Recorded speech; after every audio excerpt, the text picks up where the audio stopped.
Okay, so now I have only the new hard drive plugged in, plug the DVD drive back in, and we're going to turn this on for the first time and see if it actually works.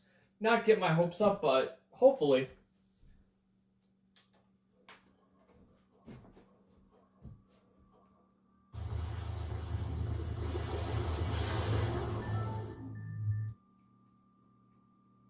That's looking pretty good, maybe. Yeah, now turned orange, and the screen is doing what it normally would do on the old hard drive. And the fans are whipping up like they normally would. Maybe. Yep, there it is. There is our, this is like an Xbox Media Center skin that's, how do I want to call it? That's, like one of the cover flow and everything. But as you can see here, we only got a few apps because if we go into File Manager, and you'll see the F drive is 1.81 terabytes. All of our E drive content's here, so that's good. C drive looks good, and it's booting off of the new hard drive. I'll just give you a quick look at that. You'll see down at our Xbox, it's booting off of the new hard drive, which is this one right here. And, yeah, no problem there. So basically what I'm going to have to do here now is connect the Xbox 360 and have it basically FXP all the games over to the F drive of this system, which is probably going to take a good while. But at this point, at least, now the system is booting from the new hard drive. As you can see, we have that 2 terabytes of space. It's still a soft modded system with no mod chip in it whatsoever. So, yeah, this has been a bit of a success. I'm going to go ahead and try what I told you, and we'll see if we can get that going. And then I might even get XBMC for Gamers set up on here. But, yeah, we're going to go ahead and do that now and see what I can do. Okay, just a bit of an update here. To you, it's been like 3 seconds, but to me, it's been a couple days. I had set up my, well, the green Xbox here, this router, and the Xbox 360, since it has all of the games on it. And I set up a transfer because the Xbox 360 has my full, like, 300 some disc Xbox library all backed up to it. And, yeah, the board on the green Xbox completely died. I tried, a couple of power supplies I had found in my Xbox graveyard upstairs, as I call it. You'll see Dynasty Warriors is currently running right now. I got this game the other day, but as I was saying, I had, tried a couple of power supplies from all the dead Xboxes I had in the attic. And no matter what I did, it wouldn't work. And in fact, it made this really weird noise on the fan with one of the power supplies. But long story short, I had this Xbox that I had modified for somebody else. Person never ended up getting it because it was someone I knew, and they left the area, and, you know, they probably completely forgot about this Xbox, so they're lost my gain. Worst case scenario, I would have just bought another Xbox, because, you know, Xbox consoles are cheap. This one is another 1.6 unit. I now have it fully modified with the Rocky 5 soft mod, and as you can see in the picture, there's the 2 terabyte hard drive. It's fully modified with that hard drive. It's not currently screwed in yet because I will be case swapping this system into the Halo Green shell because I like that. And then that'll all be history. But the reason why I have Dynasty Warriors 3 here running, Dynasty Warriors 5 running, is I'm going to rethermal the heat sinks on this Xbox, even if they don't need them.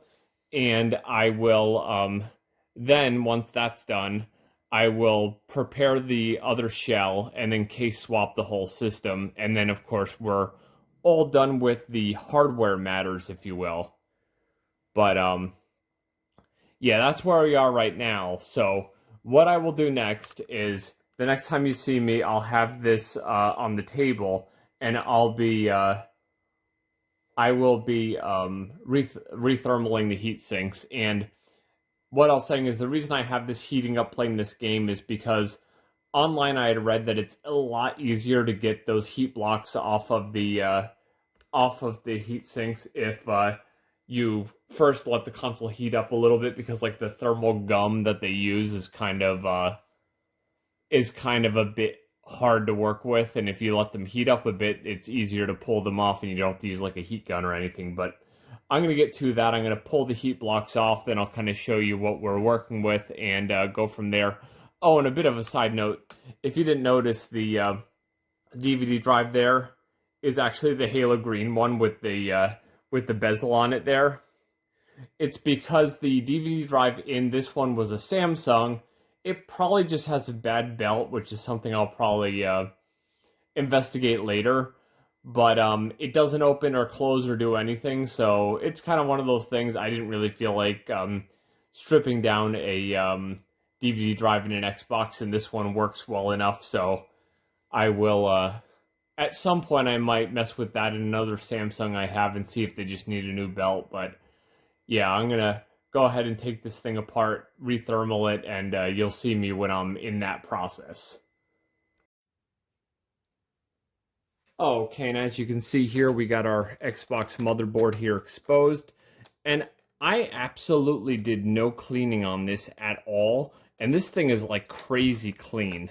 No problems at all that I can really see. But the CPU and GPU heat sinks both came off pretty easily. The GPU here is usually the harder of the two to get off. I'm probably going to take this fan and put it into the new console, because there's always a chance the fan died in the console, and that's what caused it to die. Who really knows? But I'm going to go ahead and work on this motherboard, rethermal these two heat sinks. I think it's Arctic Silver 5. Yeah, here it is. Arctic Silver 5. Then we'll get the junk off both of these and, yeah, get it all set to go. And then once that's all done and once I've case swapped, I might post a bit of a thing about that, how I'm doing it. Like, this is the big one for the CPU. It's kind of like a little, you pop it down, then you push it down. And then the GPU one is just literally a little clamp here. You just push it down. But yeah, I'm going to go ahead and clean the dies of both of these processors and put the heat sinks back on. Take a look at the board and make sure there's no problems at all, especially around the super cap and everything. And I mean the clock capacitor, and go from there. But yeah, that's where we are now, and let me go ahead and get to it. I'm not sure if I'm going to replace any of the front stuff. I might just leave that from the old console in there, because it didn't seem to have a problem with any of the buttons or the controller ports. But yeah, we're going to clean those up with some isopropyl alcohol and some Q-tips and go from there. And yeah, there's plenty of videos online on how to do that, so no need for me to go nuts about this. Okay, just wanted to show you really quickly here that got the processor and the GPU nice and clean. You can see the text on the NVIDIA XGPU-B. And we're just going to put some new thermal compound on both of these guys. The processor die is a lot smaller, so you don't need as much. And then bolt them both back down. And yeah, then the next time you'll see this board is when I'm putting it in the other case. So I'm going to go ahead and do that, and I'll be back to you when I'm recasing, and any struggles and caveats for recasing, I'll let you know.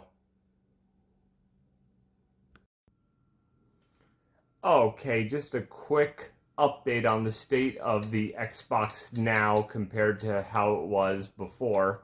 I have since I had to take the 2 terabyte hard drive that I was setting up for this Xbox. Since, if you recall correctly, I was originally setting it up in that one that was in the green Xbox, and I had to hard connect it to my computer and basically unformat it and unlock it, because you can't unlock an Xbox hard drive with a USB connection because it just won't work. But once I got that unlocked, after I upgraded this system to the Rocky 5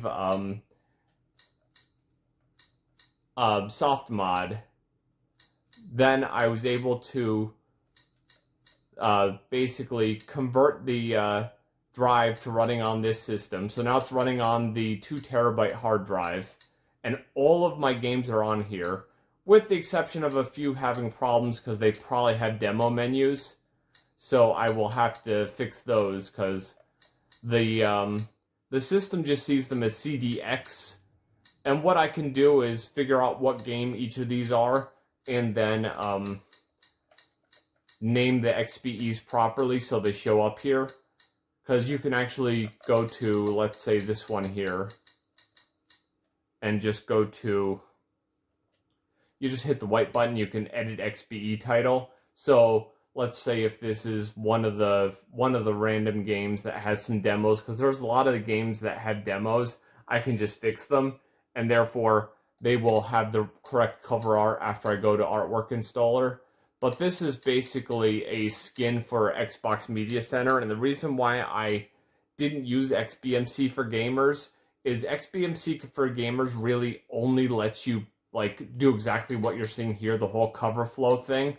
I like this one because it does cover flow, and I can still go back out here and like run my videos and run all my media. The only reason why it just kind of flashed to a black screen is this is just on the Elgato Game Capture HD, so I can actually display this on my TV downstairs.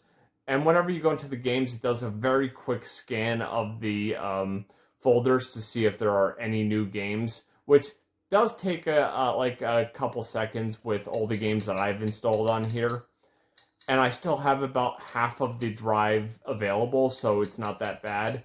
But I just wanted to give you a quick look that we're kind of near final here, but I just have to work out a couple of kinks with certain games that don't want to show up right, so that'll be something I will do. Oh, I know, I was going to say, it's kind of weird how Dynasty Warriors 5 shows up first, but it's because Dynasty Warriors 3 and Dynasty Warriors 4 don't have spaces in their titles. I'll probably fix that at some point, and it'll just fix the XBEs. And at least the Fable pre-sale disc shows up here. It doesn't show up with proper art or anything, but our next step here is going to be to take the green shell here, which is sitting right here, put that on the table here, take out the motherboard, and basically take the guts of our modded Xbox and put them into that shell, and put the screws holding in the 2.5-inch hard drive, and then put all the screws back in. And then, other than fixing a couple of software glitches from games that don't want to show up properly, we're pretty much done. And then from then on, I can take any Xbox game and put it in here, since even though there are 300 discs on here, I don't have like absolutely every Xbox game, and every once in a while I'll be in the store and I'll find an Xbox game randomly, like at even Salvation Army or Goodwill or something, and it'll just be cool to have another Xbox game. But yeah, we're gonna go ahead and get on that, and I will be back with you when I have the remainder of the guts of the old Xbox on the table here, and I'll just show you how I'm taking that apart. And of course, since this Xbox that I'm showing you right now is a lot cleaner than that one, I'll probably have to clean the shell once everything is said and done. It's kind of weird how some of the Xbox magazine discs show the Xbox magazine logo, but a few of them don't. But Yeah, that's just, as I said, that's just kind of some of the kinks I have to work out here. And I do believe there are a few official Xbox Magazine demo discs that had Xbox contents on them and Xbox 360 contents on them. I may or may not have them here, so I will check that later. Oh, there's Pocket Bike Racer. I guess it's the only one that doesn't show up as like Burger King this or Burger King that. And as I said, that'll keep blinking like that because eventually it's just the preview of that's showing off of the Game Capture HD, and every once in a while it loses sync. Like that Quidditch World Cup was a game that I got not too long ago, but now it is on here. But yeah, there you go. There's your Xbox. But let me stop the video here, and I will grab the guts of the old Xbox and start tearing that down, and you'll see me doing that in just a minute here.